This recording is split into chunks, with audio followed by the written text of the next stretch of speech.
ओम श्री परमात्मने नमः. गणाधीश जो ईश सर्वा गुणांचा, मूळारंभ आरंभ तो निर्गुणाचा.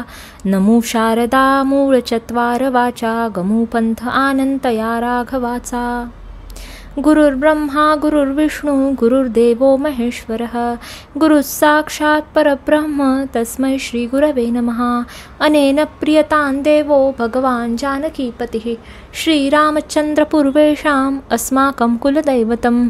श्रोता वक्ता श्रीराम समर्थ, श्रीराम समर्थ. जय जय रघुवीर समर्थ. नमस्कार. 3 दिवसापासून आपण गंगालहरी हे जगन्नाथ पंडित यांनी रचलेलं आणि वामन पंडित यांनी अनुवाद केलेलं एक सुंदर स्तोत्र बघत आहोत. आणि त्याच्यापैकी आपले 26 श्लोक कालपर्यंत झाले आहेत. पुढे तो 27वा श्लोक. तर आत्तापर्यंत आपण विविध उपमा बघितल्या की मी कसा पतित आहे, तू कशी पावन आहेस, पवित्र करणारी आहेस, सर्व दोष हरण करणारी आहेस, असं जगन्नाथ पंडित आई गंगेला म्हणतात. आणि त्याचबरोबर वेगवेगळ्या उपमा देतात. विष्णूच्या पदापासून निघालेली आणि शंकरांनी जिला डोक्यावर मस्तकावर धारण केलं अशी ही गंगा. तर यापैकीच काही अर्थ, काही शब्द परत परत येणार आहे, कारण जगन्नाथ पंडित आपल्या जीवनाच्या शेवटच्या पायरीवर आहेत, शेवटच्या काळात आहेत आणि ते गंगेला कुशी मिळावी म्हणून प्रार्थना करतात. तर 27व्या श्लोकात असं म्हटलं आहे की गंगा फक्त पृथ्वीवर राहत नाही, तर ती स्वर्गलोकातून खाली भूमीवर येते, त्यानंतर ती सागरात मिळते. अशा प्रकारे गंगेचा विस्तार हा खूप मोठा आहे. ती त्रिभुवनामध्ये फिरत आहे, तिचा प्रवाह त्रिभुवनामध्ये आहे आणि त्यामुळे ब्रह्मांडसुद्धा अतिशय एका छोट्या फळाप्रमाणे डुलत आहे. तर 27वा श्लोक बघूया. अहो हे ब्रह्मांडा कृती सकल लोकांसह बरी, रुळे जेथे उर्मी भ्रमण विवशे तिंदुकपरी. असा तो हा मृत्युंजय पृथुकपदी जडिनला, तसा श्री तो योग प्रशमन करू पाप वहिला. तर जे ब्रह्मांड आहे ते सुद्धा एका छोट्या फळाप्रमाणे दिसतं आणि फळाप्रमाणे डुलत आहे.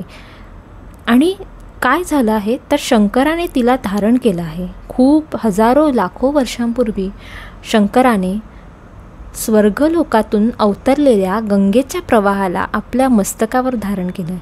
त्यामुळे अर्थातच तिथे जो एक खोलगट भाग झाला आहे, तिथे जे पाणी साठलं आहे ते अतिशय जुनं पाणी, अतिशय जे वृद्ध झालेलं आहे ते पाणी, तो पाण्याचा साठा आमच्या तापाचं हरण करो, असं इथे 27व्या श्लोकात जगन्नाथ पंडित म्हणतात. 28वा श्लोक.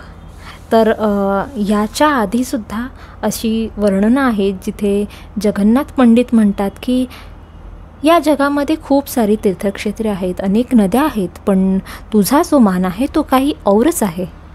तुझा जो मान आहे तो या सगळ्यांच्या उपर आहे आणि तू ज्याप्रमाणे सगळ्या लोकांना पापातून मुक्त करतेस, असा एकही व्यक्ती, देव किंवा असं एकही तीर्थक्षेत्र या जगात नाही, असं याआधीही वर्णन आलेलं आहे. तेच 28व्या श्लोकात ते म्हणतात की गंगेच्या किनारी मी आलो. तुला असं वाटत असेल की दुसरीकडे का नाही गेला, तर आई मी अनेक तीर्थ पाहिले, सगळ्या तीर्थांकाठी गेलो, पण मी इतका पापी आहे की सगळे तीर्थसुद्धा लाजली, खजील झाली की एवढ्या पापी व्यक्तीला उद्धरण्याचं सामर्थ्य काही आमच्यात नाही. मग तू देवांकडे नाही का गेलास? देवांकडेही गेलो मी आई, पण देवांनी माझी याचना ऐकून, मी केलेले पाप ऐकून कानांवर हात ठेवले. तर हेच वर्णन 28व्या श्लोकात करतात. जयाच्या उद्धाराविषयी बहुतीर्थेही पळती, स्वकानी हस्ता ते मग शिव शिवाधिक धरती. असा मी त्या माते पुनीत करिशी तू जननीये, जनी पापाघ्नांच्या हरिसी गुरुगर्वास सदये. तर ज्याचा उद्धार करण्याच्या बाबतीत जगातील सारी तीर्थक्षेत्र त्वरित खजील होतात, शरमून जातात. साक्षात शंकरादी देवही कानांवर हात ठेवतात. अशा मला हे आई तू पावन करतेस.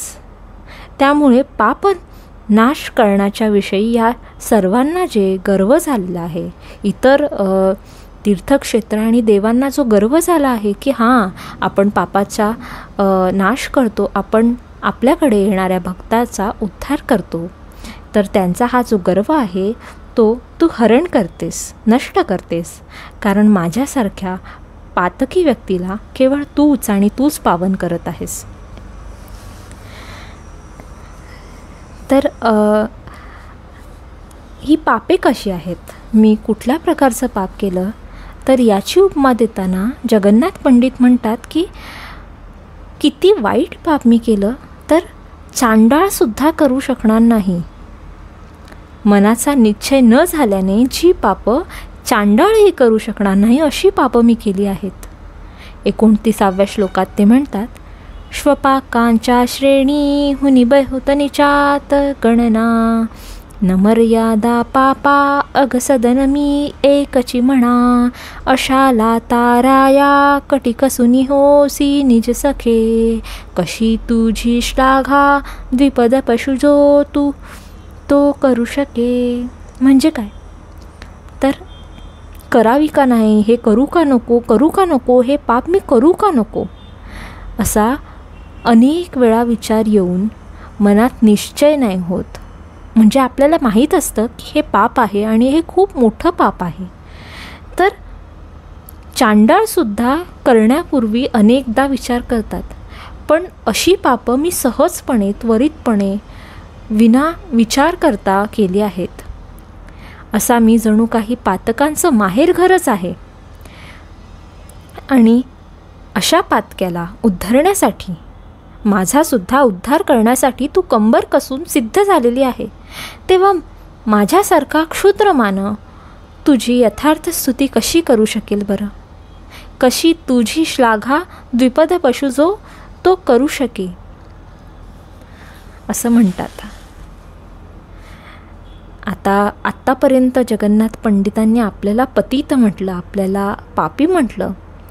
तर दुसरा एक भाग म्हणजे गंगेला मोहवण्यासाठी ते गंगेची स्तुती करतात आणि म्हणतात की आई तू सुद्धा माझी वाट बघत होतीस की नाही, की मला असा एखादा व्यक्ती भेटावा की ज्याच्या पापांचा उद्धार म्हणजे ज्या पापांचा नाश दुसऱ्या तीर्थक्षेत्रावर किंवा देवालयात झाला नाही, असा एक तरी व्यक्ती मला भेटावा, जेणेकरून मी त्या सर्व तीर्थक्षेत्रांचे आणि त्या सर्व नद्यांचे किंवा देवालयाचे जो गर्व आहे तो जिरवेल.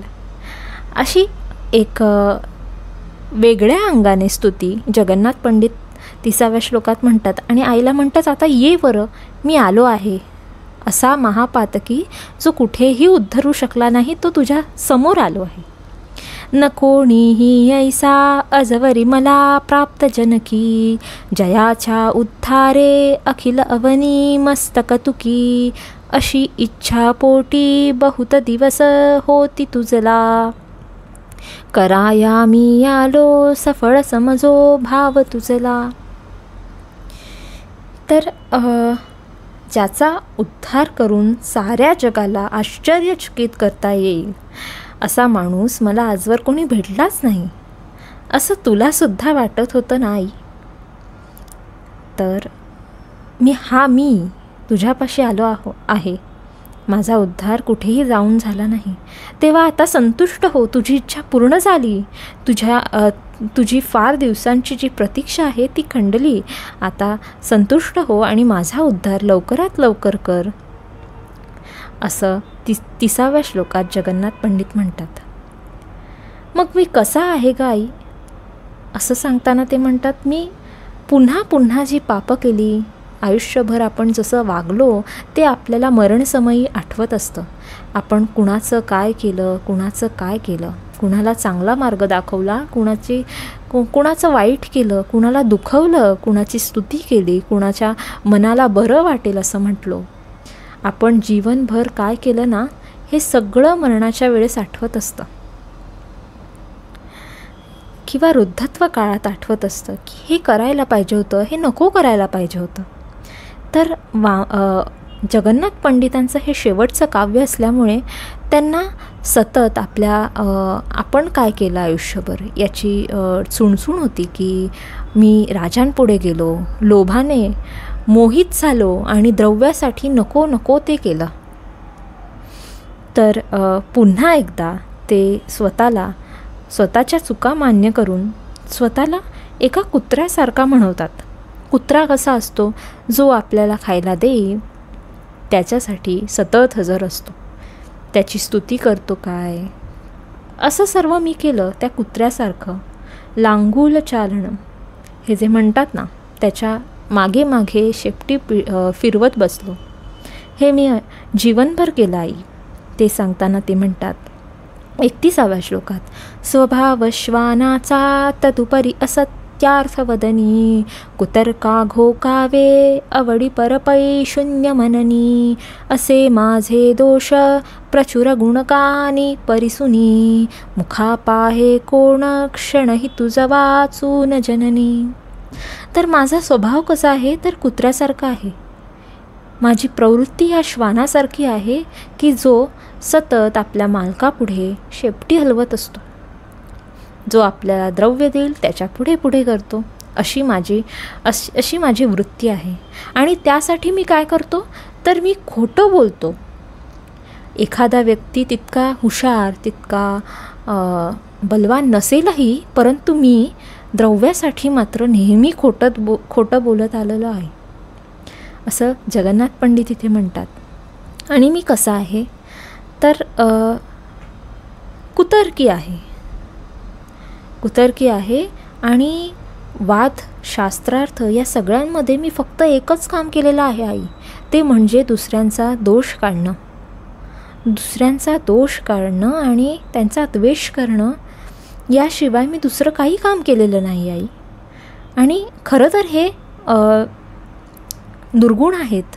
आणि हे सगळे दुर्गुण जेव्हा एखादा व्यक्ती माझ्याबद्दल ऐकतो, माझी अपकीर्ती, विरुद्ध अर्थाने इथे शब्द वापरला आहे, या माझ्या गुणसंघाची कीर्ती, माझ्या गुणांची ही कीर्ती मुळात ती दुर्गुणांमुळे झालेली अपकीर्ती आहे.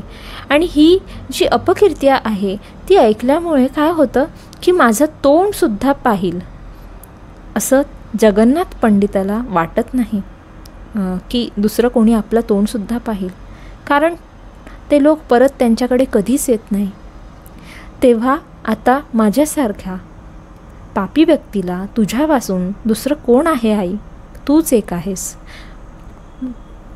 तेव्हा हे आई माझ्याकडे बघ आणि माझा उद्धार कर. आता 32वा आणि 33वा श्लोक यामध्ये साधारण एकच अर्थ मांडला आहे, तो म्हणजे आपण किती भाग्यवान आहोत, आपल्याला किती सौभाग्य प्राप्त आहे की आपल्याकडे गंगा आहे, गंगा वाहत आहे आणि आपण स्वतःचा उद्धार करू शकतो. हे सुख दुसऱ्याकडे कुणाकडे नाही, कारण अशी गंगा, अशी नदी दुसरी कुठलीही नाही जिला स्वतः शंकर धारण करतात. 32व्या श्लोकात म्हणतात, वृथा ते मोठेही नयन तुझी जाही तनु कधी, विलोकिली नाही जरी जननी लावण्य उदधी, न वर्णावे त्याला अधम नर कर्णा कृती बिळा, न ऐकिला जीही मधुर तवली लागल बला. ज्या व्यक्तीने तुझ्या परमसुंदर देहाचे, या पाण्याचे, शुभ्र प्रवाहाचे दर्शन कधीच घेतलं नाही, त्यांचे डोळे मोठे असून काय उपयोग. एखादा विशाल नयनी असेल, विशालाक्षी असेल, परंतु त्याने जर तुझा प्रवाह पाहिला नसेल तर हे आई त्याचा काय उपयोग आहे, त्या डोळ्यांचा काय उपयोग आहे ज्याने तुझं दर्शन घेतलं नाही. त्या कानांचा काय उपयोग आहे आई ज्याने या प्रवाहाचा मंजूळ ध्वनी कधीच आपल्या कानांनी ऐकला नाही. म्हणजे काय, तर आपण खूप भाग्यवान आहोत की आपल्या डोळ्यांनी आपल्याला गंगेचं दर्शन घेता येतं आहे. आपण खूप भाग्यवान आहोत की आपल्याला आपल्या कानांनी गंगेचा मंजूळ स्वर ऐकायला येतो.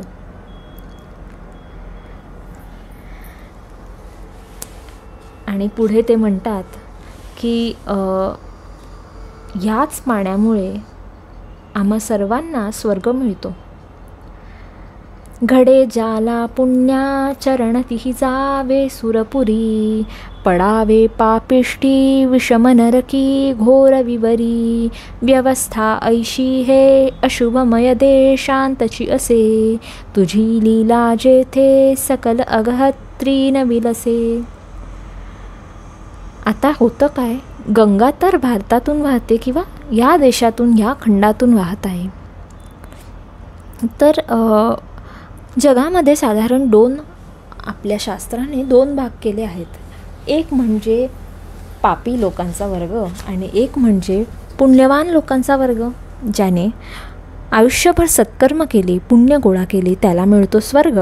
आणि ज्याने कुकर्म केली, म्हणजे लोकांना त्रास दिला, पाप केलं, त्यांना मिळतं नरक. बरोबर. तर याचंच वर्णन इथे म्हणतात की पुण्य केलं त्याला मिळणार स्वर्ग आणि पाप केलं त्याला मिळणार नरक. परंतु हे तिथेच शक्य आहे जिथे तू नाहीस.